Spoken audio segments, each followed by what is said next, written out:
bakit kayo takot na yung majority na to ay gawin namin ang aming trabaho? Wala naman kami tinatarget eh. Hindi katulad nung inyong dating majority na talagang tinarget ang Senado para pababain yung rating.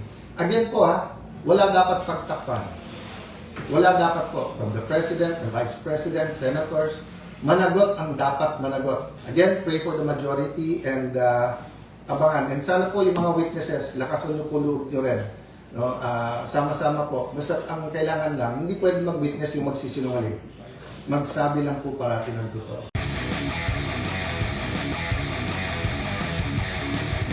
Pero sabi po nila na ang isda sa bibig nahuhuli. Kaya kita nyo po nakita nyo po yung palaplano all this time. Arrestuhin, takutin, intimidate ang nasa majority. Either lumipat or ikukulong. So as I said, at the proper time, evidence will come out. I won't go to the merits, demerits. Wala kaming problema na kasuhan. Wala kaming problema na sa korte patunayan kung sila ay guilty o hindi. Ang problema po namin, yung gagamitin yung threat, na pag lumipat ka dito, wala ka ng kaso. Pag diyan ka, tutuluyan ka namin. Wala pa nga yung impeachment, ganyan na ang usapan. Ano pa kaya? So again I've communicated this behind closed doors. I've communicated this in rooms like this with the majority, minority. I've communicated it through the social media. I've communicated this with the traditional media. Hindi kami nandito para makipag-confrontation. Hindi kami dito para magbangayan araw-araw. Inayos namin yung impeachment. Kasabay ng impeachment po, inayos namin na may legislative calendar pa rin. Meron pa rin hong pag-aayos. Bakit po? I'll talk about that maybe over the weekend. Yung kung hindi ang numbers kasi natin, parati tayo nako-confine sa 13-11, sa 12-11, di ba, sa 6-7, kung ano-ano ng numbers Ang importanteng numbers, inflation.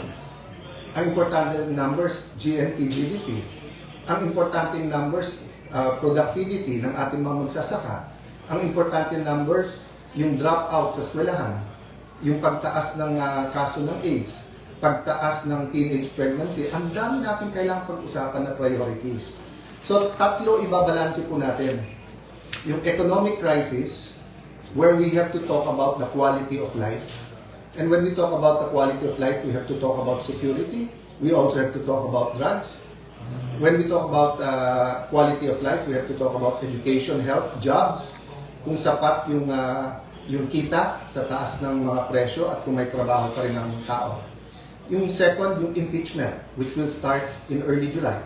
But third, is the corruption issues katulad ng flood control.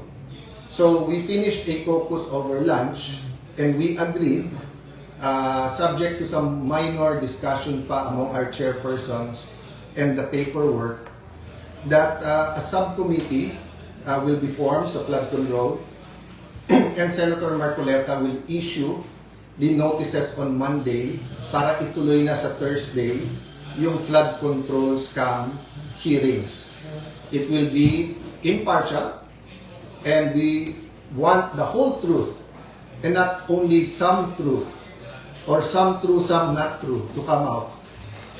Kung makikita nyo, may conflict na kagad. Sabi ng ombudsman, meron mastermind. Sabi ni Senator Lacson, walang mastermind. Sabi ni Senator Lacson, ito yung mga dapat hindi imbitahin. Sabi naman ni Senator Marcoleta, ito dapat imbitahin. So I'm inviting the whole public, bantayan nyo Senado, in the same manner that we are on trial when we have the impeachment. We also have to hold everyone accountable pagdating dito sa flood control. Which goes to my second point. The Committee on Public Order, dun po na-assign yung May 11 events that for us led to the May 13. And ngayon, kung sino-sino nag-iimbestiga, sabay-sabay po ngayon nag-iimbestiga, nagsistatement sa Senate. DOJ, NBI, CIDG, may PNP, may CIDG, hiwalay pa sa spokesperson ng PNP, meron pang So, Ombudsman, NBI, DOJ, PNP, CIDG, DILG. Agad-agad pumayag kami sa joint with the DILG at PNP, but at one point, sila na lang. Kami tahimik para independent. Pero kung ano-ano na narinig kong statement, katulad nung sa CIDG na imbestigahan daw si Robin at kami dun sa pagtakas ni Senator Bato. Mismong boss nyo na mismong DILG at PNP nagsabi na May 13, wala pa kayong hawak na warrant at pending pa sa Supreme Court kung pwede nga i-serve yung warrant. So, paano naging pagtakas yon at paano naging krimen na tulungan siyang makalabas? So, kung iimbestigahan nyo ang buong Senate at majority, kailangan yung imbestigahan ng Chief PNP at SILG. Kasi sila mismo nagsabi, wala namang warrant na isa-serve. So, it's getting crazy. Paulit-ulit na lang kayo na magulo ang Senado. Hindi po ginugulo nyo. Let me backtrack ha. Nung natanggal po last year si Senator Cheese Escudero, lumabas yung anyone but cheese. Anyone but cheese. Pumayag na si kanina, Senator Loren. Nung February po, iupo po namin si Senator Loren. Doon nagsimula yung mga pressure at doon po nag-impulsa na narinig namin na kasama sa deal yung mga kaso. Sinabi anyone but Loren. Pag upo ko naman, anyone but Cayetano. To be fair, hindi ko narinig sa Malacanang yan. Narinig ko sa mga kasama natin sa 11. And so far, since May 11 to now, what have we done but try to talk about the bigger picture? To talk about crisis, to talk about values, to talk about God in government, to talk about unity. Bakit kayo takot na yung majority na to ay gawin namin ang aming trabaho?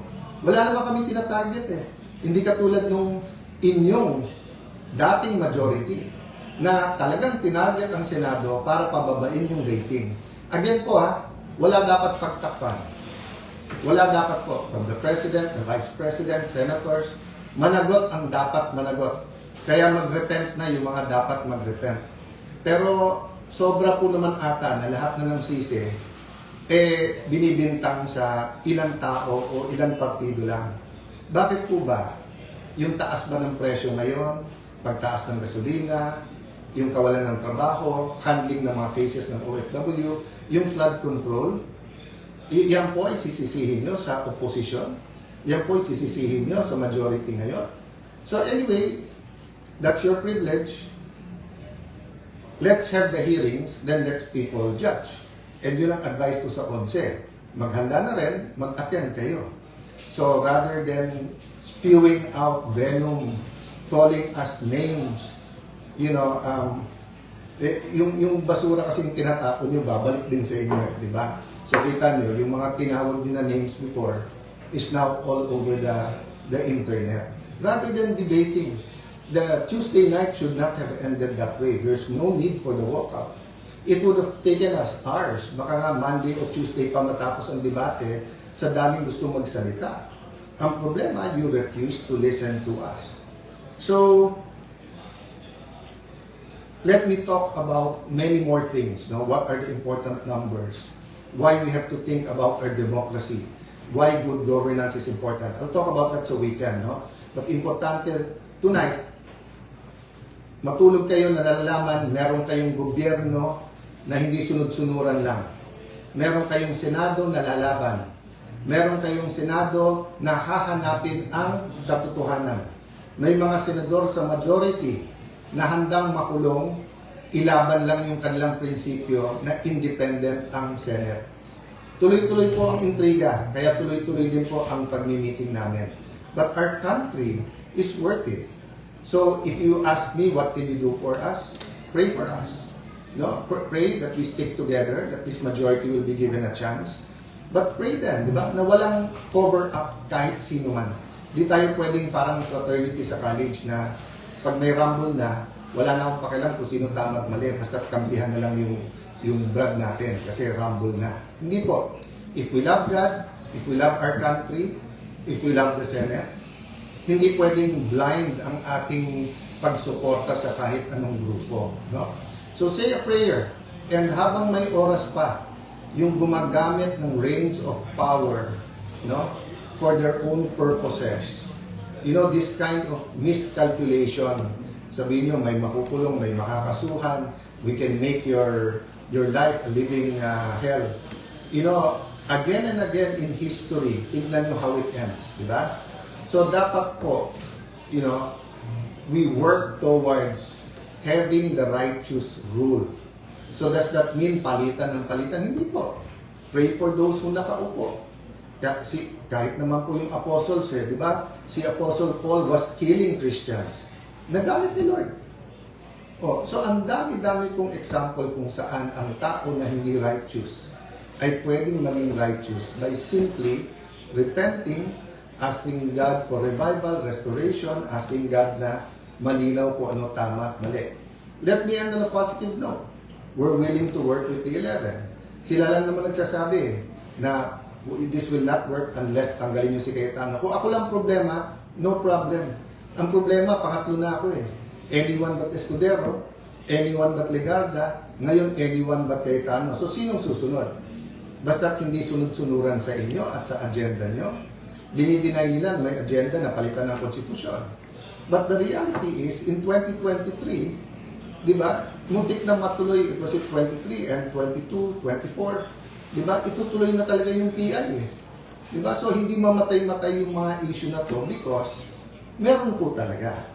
So yung corruption, we can change as a nation. But we have to expose and we have to punish the right people. Good afternoon. Have a good weekend. And whether tomorrow or Sunday, I'll talk about more details. Again, pray for the majority and abangan. And sana po yung mga witnesses, lakasan nyo po loob nyo rin. Sama-sama po. Basta ang kailangan lang, hindi pwede mag-witness yung magsisinungaling. Magsabi lang po parati ng totoo. God bless you po. Magandang hapon.